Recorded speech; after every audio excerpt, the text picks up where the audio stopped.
Welcome back to Sustainable Views, the podcast where we discuss developments in the world of sustainability policymaking and their impacts on business.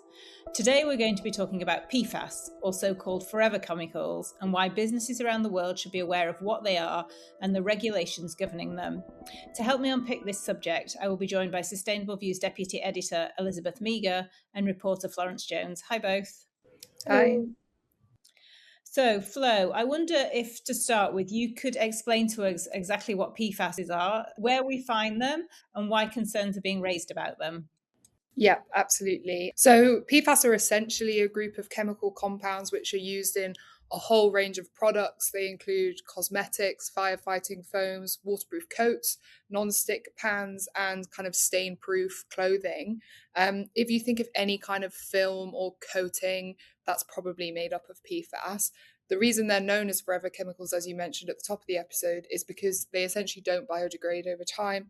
Instead, they just disperse into the environment. So they can be found pretty much anywhere now in waterways, soil, and even in humans and animals. There's even been some studies that have found that PFAS are able to transfer from the placenta to unborn babies. So, they really are everywhere. Public awareness of them is also hugely growing thanks to kind of media engagements, documentaries, that kind of thing. And we'll get into this later in the episode, but that has kind of spurred a whole string of lawsuits around PFAS. People are worried about the health impacts. The health impacts are a little unclear at the moment. The research is still evolving, but according to the European Environment Agency, PFAS can be linked to issues from liver damage, thyroid disease, obesity, fertility issues, and even cancer. So there really is kind of a range of risks here.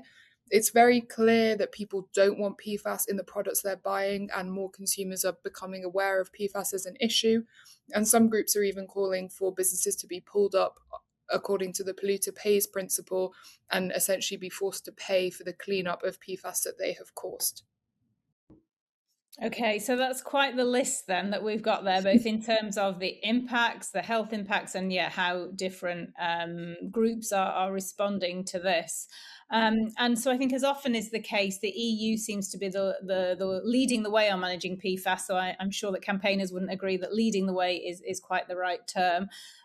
So since I'm based in Brussels, I will try and give a quick overview of where we are in the EU. So perhaps just to start, so the European Commission on its website says that if current levels of PFAS pollution continue in the EU until 2050, the cost to society will reach 44 billion euros over that period. Treating polluted water would cost more than 1 trillion euros. However, if we tackled PFAS releases at source, we could save 110 billion. So swift action to reduce PFAS is clearly better for people's health, but also better for businesses and the economy ultimately, because it will be the cheapest way of going about it.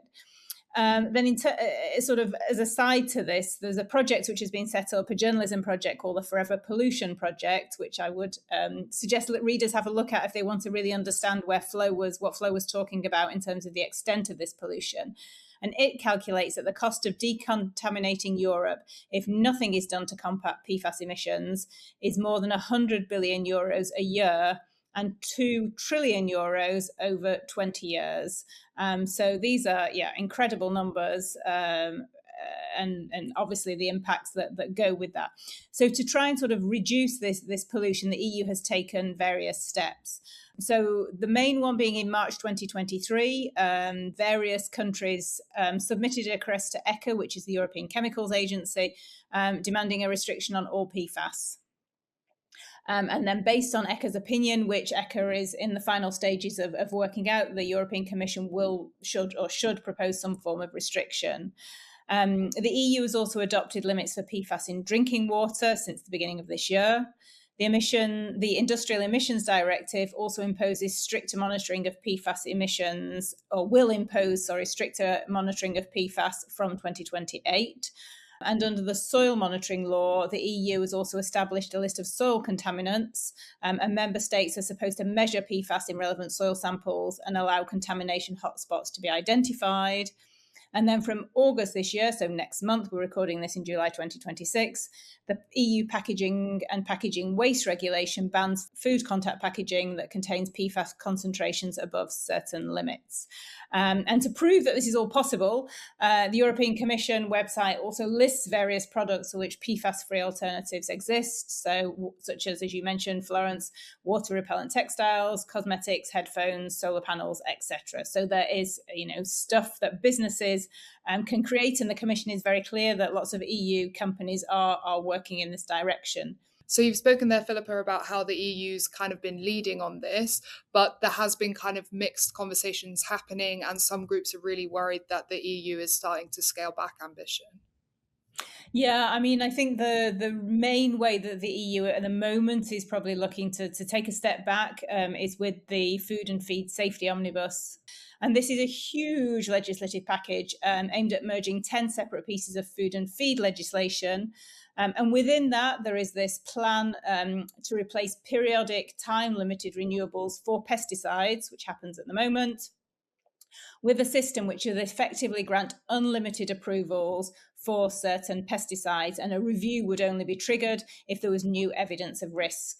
And so environmental groups are extremely concerned that some pesticides that are on the market that contain PFAS could essentially remain there for a long time.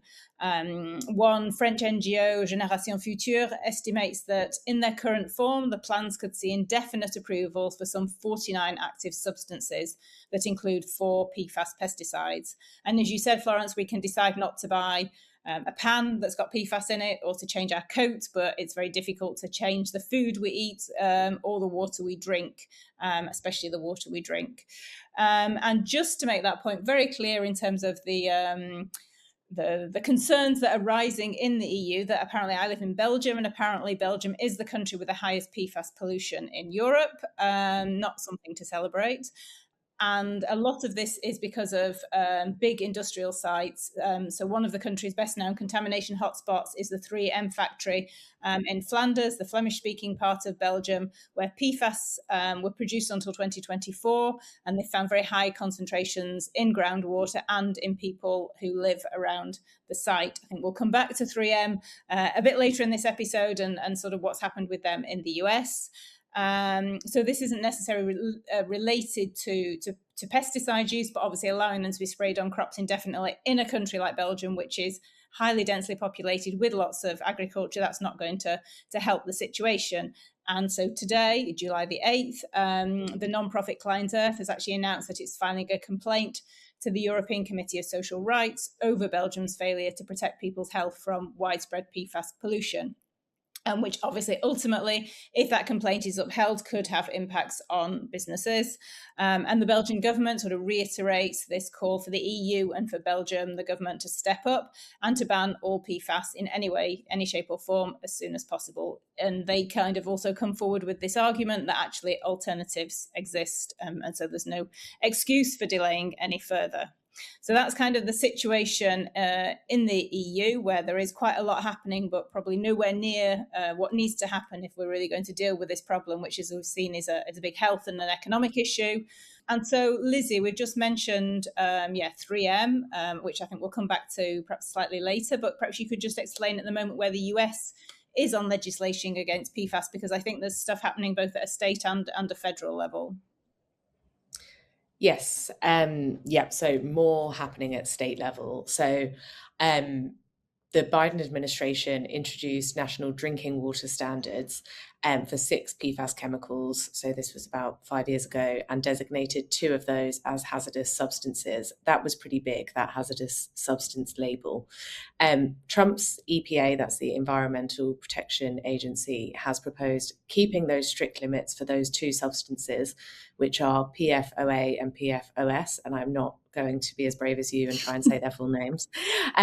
But the EPA has proposed delaying compliance until 2031.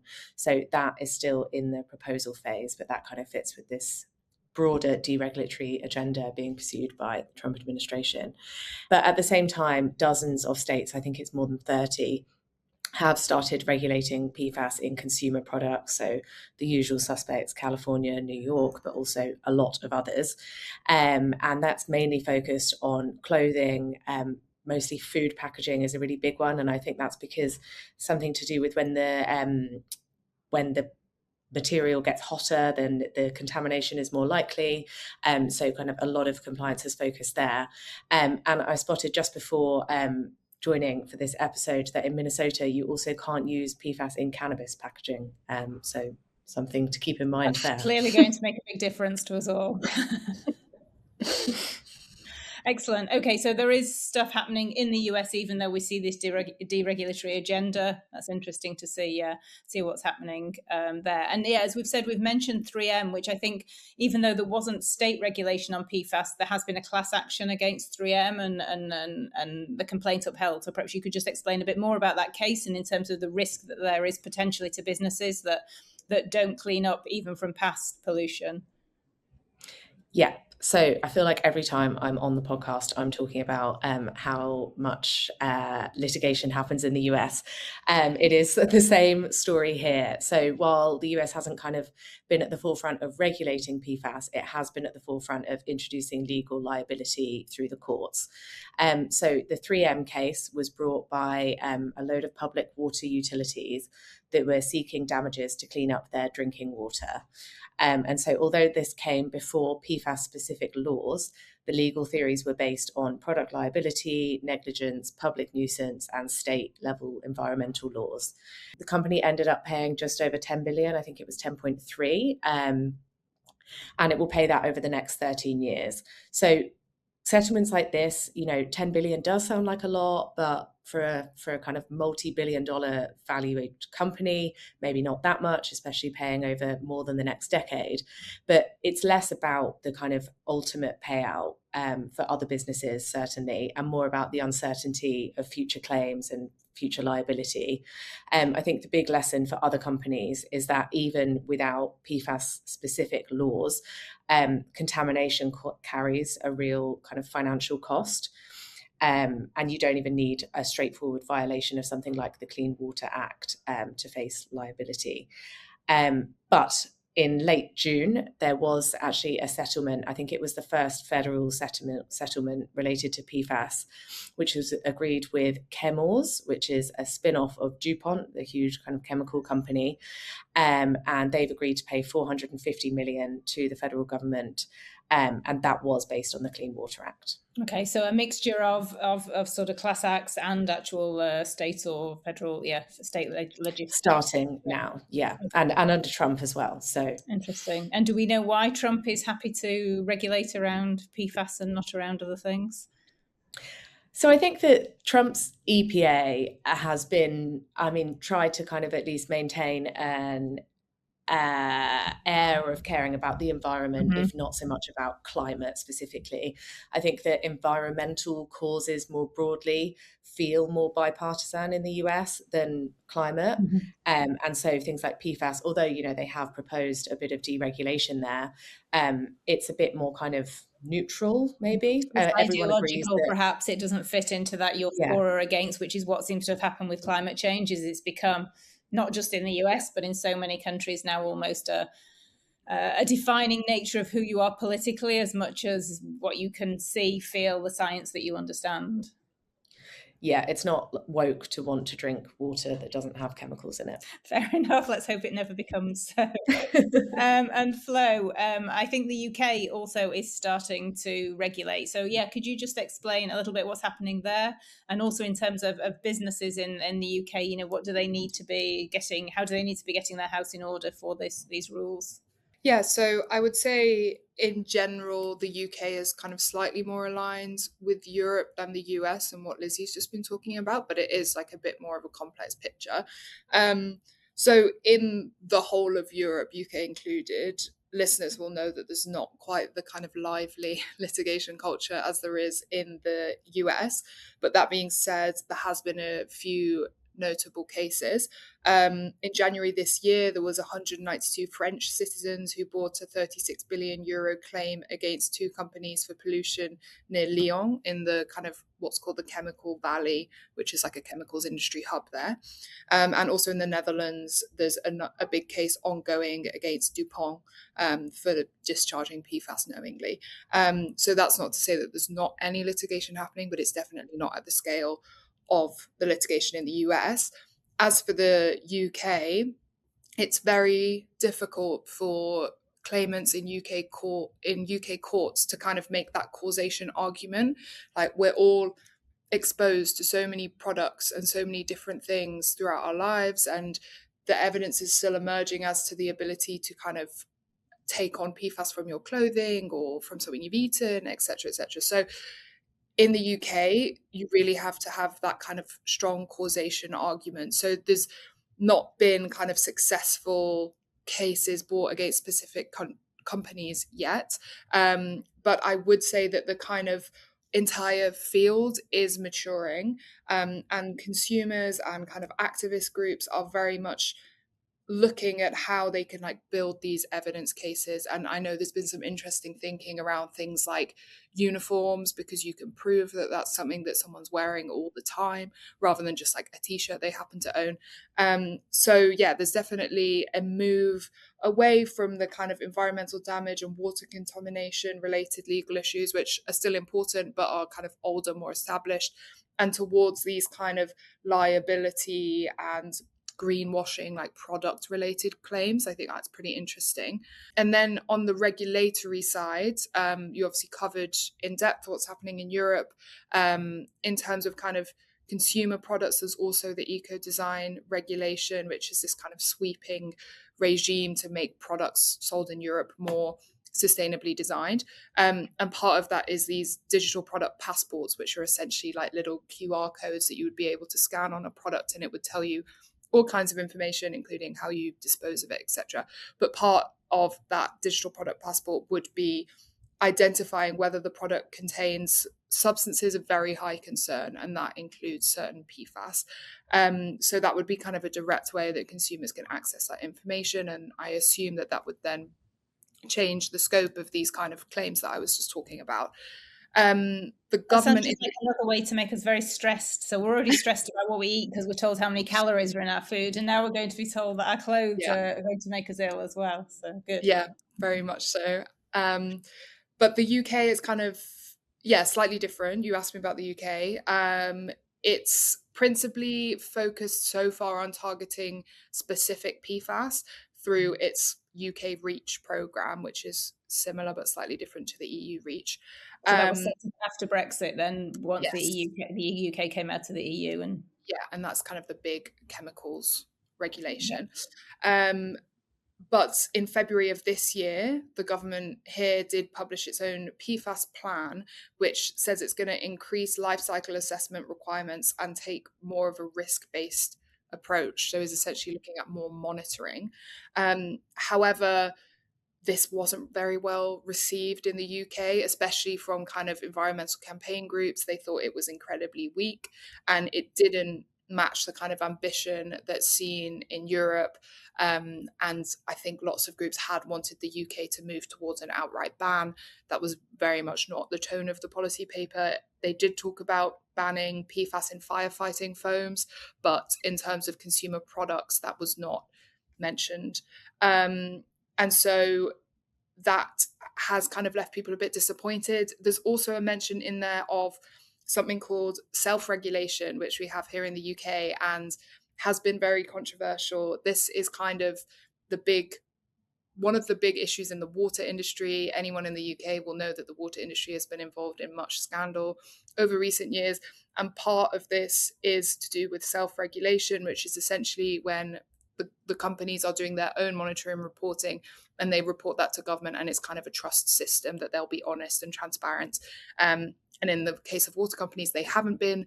And lots of groups are worried that if this self-regulation is introduced for PFAS, then companies just simply won't be transparent. So we'll see what happens there, whether there's going to be more pressure for the UK to strengthen those proposals. But it's very much an evolving area. And I suppose that could change if And when Andy Burnham becomes Prime Minister, and if there is more nationalisation or move to bring the water companies potentially back under public control, then yes, absolutely. Yeah, we're not quite clear exactly what Burnham is planning in terms of renationalisation. He hasn't been especially clear, but there's definitely appetite for that in the kind of speeches and engagements he's given so far. Excellent. Oh, that's So plenty of movement in the UK as well. And Lizzie, just coming back to you for a minute, in terms of businesses in the US, do you get any, or investors, do you get any sense of concern about that? I think we've had a few letters in the EU of investor letters around chemicals of concern. Is there any movement in the US, or not really at the moment?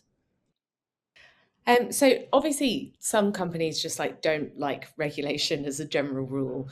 But what we see kind of time and again is the more states regulate individually slightly differently, companies with big businesses across the country just want one kind of blanket rule. So this is an area where I would expect to see companies kind of lobbying the federal government to introduce some kind of blanket standard, because if you've got kind of 30 different rules, that's just a massive headache for compliance teams. The bigger worry for companies and investors is obviously legal claims. As I talked about, there are thousands more cases working their way through the courts, and in the US context, definitely we see PFAS referred to as kind of the next asbestos. There have also been comparisons to the tobacco master settlement, although we are way off from that. It's important to point out. So far, companies have paid about $18 billion in damages over PFAS. The tobacco companies paid more than 200 billion. So nowhere near yet. But we're also seeing insurers becoming more cautious about PFAS-related risks. So that's particularly an issue for small businesses that really cannot afford to get sued and not be covered. And yeah, the investors kind of increasingly aware that this is a balance sheet issue, mainly, as I said before, because of this uncertainty. You can price a known fine or a settlement, but as with so many things that we write about in sustainability, climate being a massive one as well, investors, everyone is much less comfortable with liabilities that emerge over decades and can't be kind of judged. Yeah, definitely. I mean, it sort of feels a bit similar in a way. I mean, we're obviously talking a lot about climate adaptation at the moment and the costs, or how do you price in those kind of unknowns, which the conversation is starting, but it's obviously quite a way away before we actually get any kind of hard pricing into what happens if you don't act, or how do you clean up what's happened. And so, yeah, it seems to be quite similar in terms of... Yeah, there's a really big difference. I did actually look into this. So there's a really big difference between PFAS lawsuits and climate related lawsuits, because obviously we're seeing so many climate claims brought by states as well. And while those are about kind of trying to assign responsibility for a global problem with thousands of micro and macro impacts, PFAS is quite a bit more straightforward, tends to be more local. And although, it can be difficult to identify causation, as we saw with the 3M case, when it's kind of a localized area, it's much more straightforward. And so lawyers are having a bit more luck there.